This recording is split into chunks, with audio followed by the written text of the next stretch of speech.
Hey everyone, this is Austin Schur here with We Write About Music, and today I'm speaking with Ryan Key of Yellowcard. The band has a whole lot of new music and a summer tour on the way, and I'm super excited to talk to them all about it. Ryan, I want to thank you so much for taking the time to be here. How are you doing today? I'm well. I'm good now. I had quite a morning.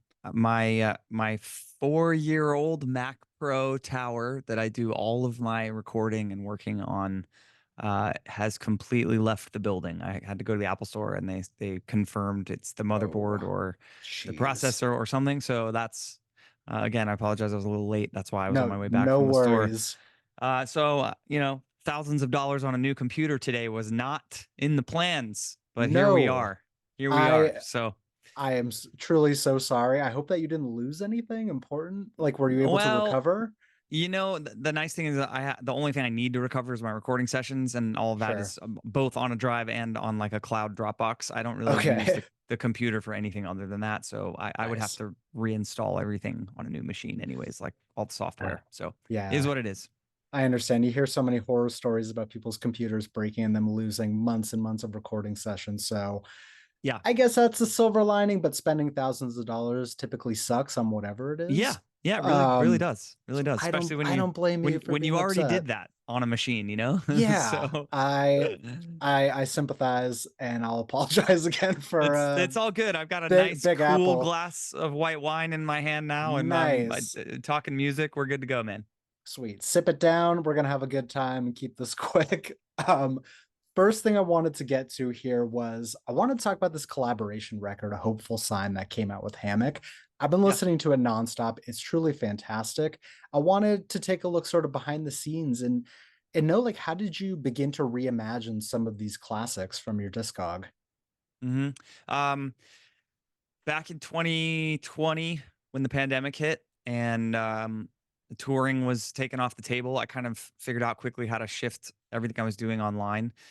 Yeah, Still a very uncertain time for me, like post yellow card, when I didn't think there would ever be a yellow card again. So I didn't really right. know what I was doing, big picture wise. But during that time, went online and I started a Patreon community. I was doing like monthly acoustic sets, Nice. and things like that. Um, just to keep some income coming in and stuff. And so one of the things I did on Patreon was both original songs that I would, write, record, and just send only to patrons. Um, and then also I reimagined a couple of Yellow Card songs and I did them in this sort of ambient electronic post rock Yeah. style that you know, is very much where my musical interests uh, have been for many years. Just sort of my own personal listening palette, you know.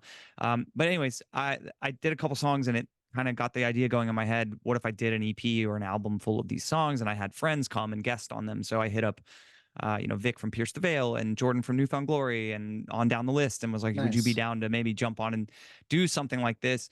And everyone was super into it. But, when you try to get artists like that on to do collaborations, that a lot does go into it. Where as far as are they allowed to do a collab right now? Are they in the middle of a record cycle? Is the label Yeah. cool with it? Is there a fee they're going to need to get paid to do it? So that was all kind of being worked out. And the only sort of off the wall artist that I approached, just when I say off the wall, I mean just like outside of the genre, was Sure. Hammock.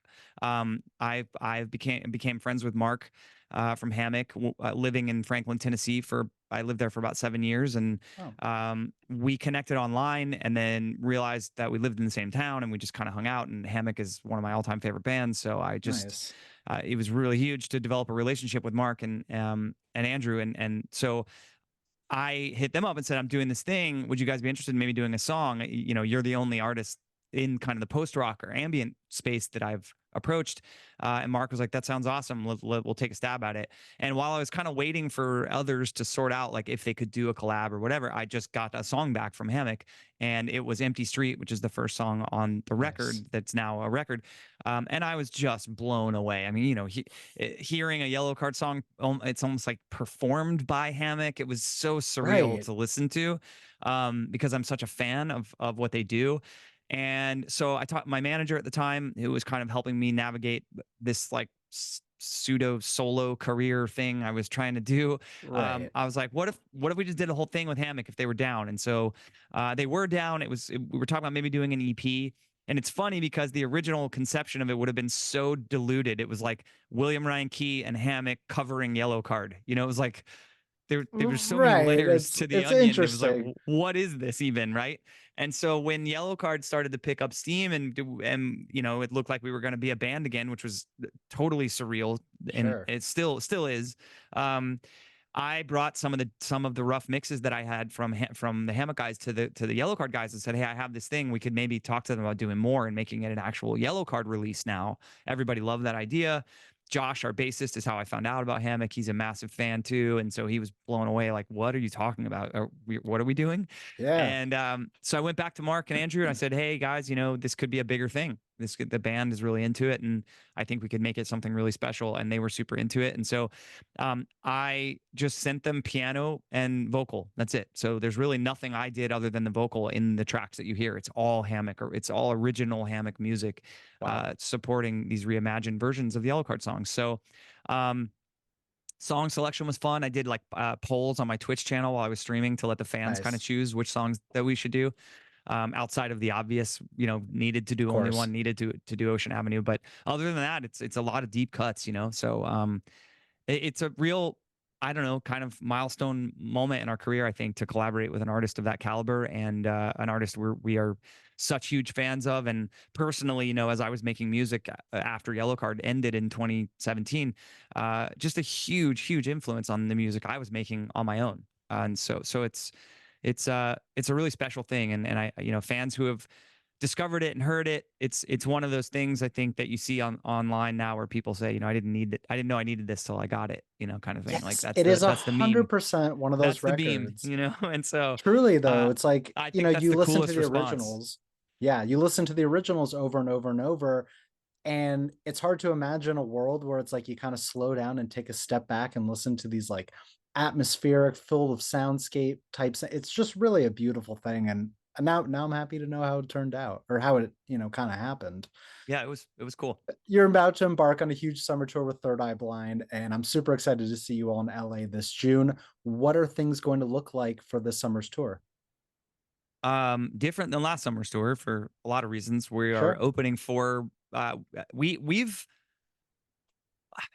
I can't remember the last time after maybe 2002 Hmm. that we did have done a support tour. Um, Right. Ocean Avenue, you know, blew up so fast right after that we were headlining.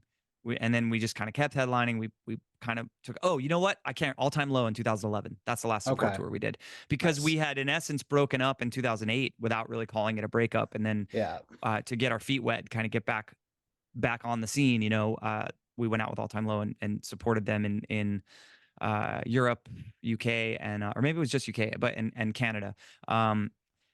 But we've never done it. I can't remember last time we did a US support tour. Maybe it was 2002, like Less Than Jake or something like that. Sure. And so for us, it's pretty cool. Like, we're gonna play at like 8 o'clock every night and be done by 9. That's kind of Like that's nice. pretty sweet. So there's a little less pressure on the band. I mean, so we went out last summer on the biggest tour we've ever done in our whole career. And Right. when we first saw the rooms we were playing, we were terrified. One of the reasons we thought we were breaking up the band for the rest of our lives was because we were having trouble selling tickets to shows. So when we saw the size of these rooms they wanted us to play last year, we were very, very, I think, and rightfully so, terrified of like, how are I we going to fill understood. these rooms Yeah. up? I don't get it. Yeah. But we did, and it was amazing. But the pressure was there, And this summer, there's a lot less pressure because it's not our tour. Sure. I really think that for us as a band, it's going to be an incredible and important moment in our career where we just really get to enjoy each other's company and Nice. enjoy playing music together and not have a lot of the stress you have when you're responsible for the whole carnival, every night. And so I'm really looking forward to just spending time with the guys and not having that kind of hectic schedule that you have when you're headlining. It's just going to be a lot more relaxed, and we're excited about that. And also, I think I might be the most excited in the band for this, and I'm very grateful to everyone, to my brothers in the band, for indulging my suggestion that we do some of this. But our set list is very unique for this tour. We are really branching out. Okay. Last summer, last summer we played, all the hits, all the kind of fast in your face Nice. singles and up tempo pop punk songs that I think everybody had been waiting for, literally years to hear again from us. Right. We made a lot of music later in our career, and some throughout the earlier years that you can hear a tinge of this, but later on in our career, we made a lot of music that really leaned into the 90s kids that live inside of us. Because while in the late Sure. 90s we got super into pop punk and punk rock and the Warp Tour, that's what really formed Yellowcard and all the bands in Yeah. Jacksonville that we were playing with. And but prior to that, in the early 90s, we were all alternative and grunge rock kids. I Sure. mean, I we all picked up instruments because of Nirvana and Pearl Jam and Soundgarden and Stone Temple Pilots and that just Nice. absolute revolution of rock and roll that happened as we were becoming teenagers. Um, but like I said, we then, I think later in high school and into our 20s, we sort of got hooked on this like fast, aggressive, melodic kind of punk style music, and that Of ended up course. being the genre we fell into. But later on in our career, we really kind of did um, change lanes and try to create some music that leaned more into those earliest influences. And Nice. going out with Third Eye Blind, one of those influences that, granted that record didn't come out till 1997, but it's a quintessential 90s pop rock, Absolutely. album for me, defining album for me, and for us as a band. And so I think a lot of the people at these shows, Third Eye Blind fans specifically, are going to be closer to our age. Oh, yeah. um, I think some of the music that we wrote later in our career lends itself to, uh, like I keep mentioning, like the '90s kid in your heart, and Yeah. it throws back to some of that kind of more like Smashing Pumpkins and mid tempo alternative rock from the '90s that we love. And so we have those songs. We never get to play them. We feel like this is the opportunity for us to branch out and do a set list that is um, has a little more depth as far as digs into some of the later music we made, and some album tracks from earlier records that have more of that kind of like halftime mid tempo rock and roll Very feel to cool. them. So we'll be playing. Obviously, we'll play Only One in Ocean Avenue. The song, I Yeah. feel like those are the songs that get people's ears to perk up and say, "Oh, I know this band if they haven't seen us in a long Sure. time." But for fans that came last year, of which there were many, and we hope they're coming back this year, Yeah. we also just didn't want to do the same show for people. It's back to back U.S. tours. Normally, we would kind of take a year off in between doing tours like this, but this was just such an incredible opportunity. We had to take it. Of So course. very stoked for our fans to come and see and hear songs that they wouldn't normally get to hear. I feel like you have to be a pretty hardcore Yellowcard fan to buy a ticket to a support, you know what I mean, to a show that we're not headlining anyways. I Uh, guess, but it's a great so I feel lineup like no matter what. it is for sure, but I just think that the Yellowcard fans that are going to be at this show, I think we're hoping that it's special for them that we're doing some songs we wouldn't normally Yeah. play. Well, that's what I was going to say is you make a great point. Any real fan of the band is going to appreciate deep cuts. You can get out Yeah, there any night of the week and play the hits back to back to back, and that's nice, and you're going to. But at the same time, it's so special when you've seen a band 9, 10, 11 times to be like, oh, on the 11th time, they played this song from 2006 that I never even heard before. And at the yeah. same time, because you did, a similar thing last year, it gives you the opportunity to keep things fresh. And as a touring musician, I can only imagine it gets not annoying, but tiresome to play the same set over and over and over again. Yeah, I mean, I guess it's the same style set is more what I would say, Sure. And so I think I'm excited for this show too because I think that our set is going to be very much about the performance, less about the sort of like Yeah. running around and jumping off the drum riser kind of Right. Warp Tour energy. Sure. We have very cool production planned for this. Nothing absurd. We're not running pyro, but we have a really cool Sure. stage plot for this show that I think is going to enhance the performance. And I've been rehearsing a lot. These songs are actually a lot harder to play than kind of the normal Ocean Avenue Yeah. and Paper Walls, songs that we always play.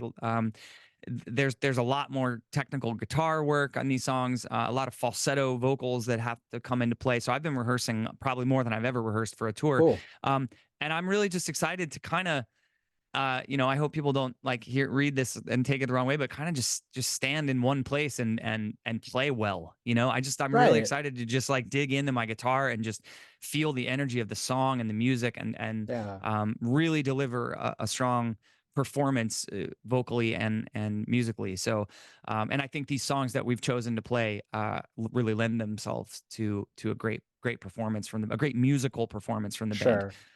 No, I mean, it's the craftsmanship of it all, and, it kinda especially because 'cause you've been rehearsing so much, it gives you the opportunity to shine in a different way, which I think Yeah. is really nice. You just celebrated the 20th anniversary of Ocean Avenue, which I'm sure is wild for you. It's one of the first CDs I bought when I was 10 years old. Did you ever think it would still have the same love and admiration that it does today?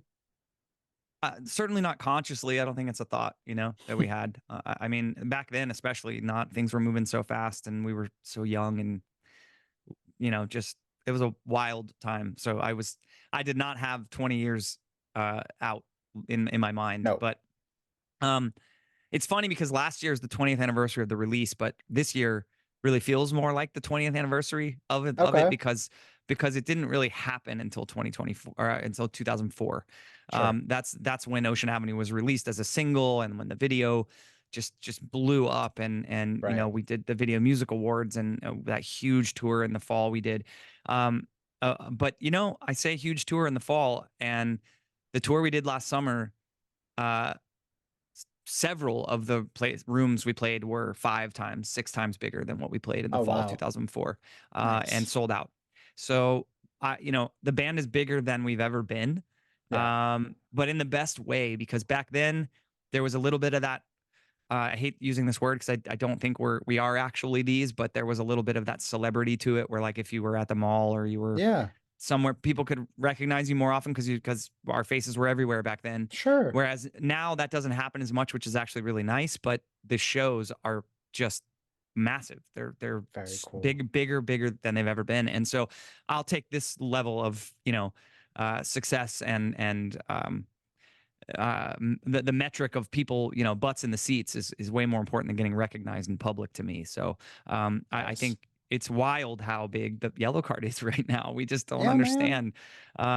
There's just a nostalgia wave happening right now, I whether it there be on there is TikTok or Instagram. there is, but I just that doesn't explain 8,000 tickets in San Diego, California. That's true. That That's doesn't true. explain that. We would play House of Blues there, which is like 1,500 people, and sometime towards the end we weren't selling it out. It was Yeah, it's really interesting to try to find the actual reasons why or how it's happening. And I think one thing that I love to think about is that it does feel like more than just nostalgia. Because the tour ended last year and opportunities could have absolutely stopped coming. yeah, It could have been, okay, we did the Ocean Avenue thing, Live Nation got what they came for, sure, and what do we really do now, because it's just nostalgia and we're just playing on the nostalgia. But we have continued for the last year, since we started that tour up until now, we're starting another, to receive phone calls and opportunities about things that are nice. just absolutely mind-blowing. And so I mean, some of the things we're going to be announcing later this year, everyone is just going to flip out. Very cool.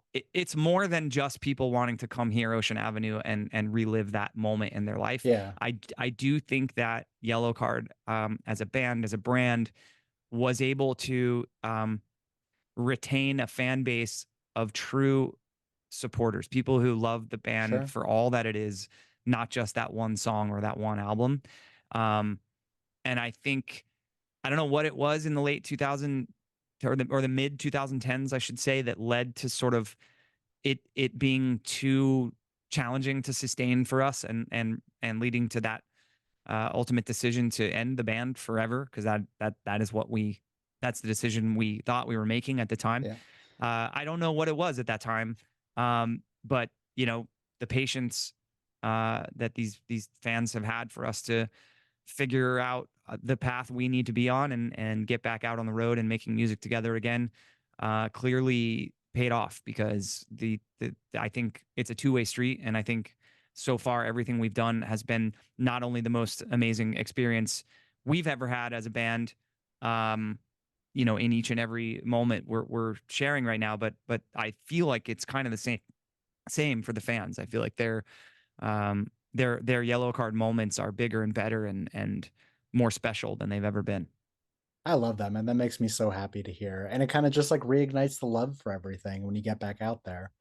Yeah, Very we're cool. recharged for sure. I mean, we are Nice.